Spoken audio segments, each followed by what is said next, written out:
Well, today is Easter Sunday, and that, of course, means egg hunts and plenty of chocolate devoured across the world as families celebrate the holiday. Well, to meet this enormous demand of chocolate, farmers produce roughly 5 million tons of cocoa beans annually, with Europe consuming nearly half of the global supply.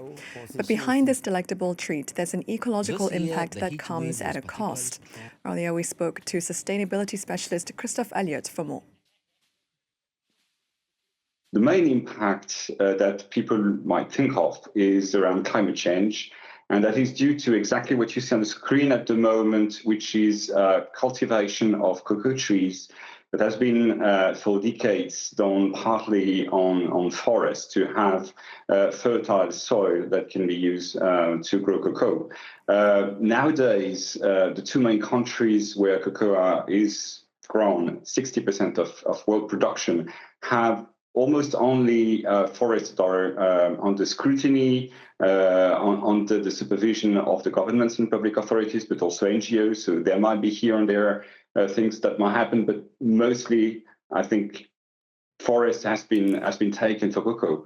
Now the risks are in new regions outside these two countries, especially in Western Africa, because cocoa grows better with better yields and productivity. But this is where it comes to the big problem at the heart of cocoa, which has been for decades, the low prices for farmers. And this is why they've been trying to do their best to make their living, and that induced this deforestation and thus climate change. Now, situation is changing at the moment. Prices are very high, but still risks are ahead of us for the years to come, whether this situation will be a reversal or not of this ecological impact. Does sustainable chocolate then exist, and how can we as consumers be more mindful in consuming sustainable chocolate?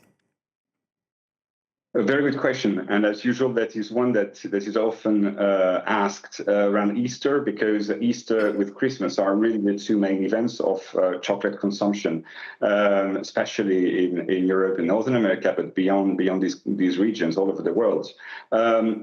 First thing is for the consumer to ask questions on maybe two or three things. First, where the cocoa comes from. The more information is given to the consumer is also more reassurance, as we were saying earlier, that there is traceability, that at least the origin, the country of origin of cocoa is known. So that is one. The second is, what about the, I would say, the ecological practices? So is it, for example, organic cocoa, or does cocoa comes with some reassurances that there were good agricultural environmental practices? And of course, at the heart, the last one is, what about prices? So as I was saying, now prices are higher, and almost all cocoa farmers are benefiting, at least for a good part of these higher prices, but is their commitment to maintain high prices on the long term. And that is often linked to fair trade labels or commitments. Maybe the last thing to say is that, of course, consumers can do a lot,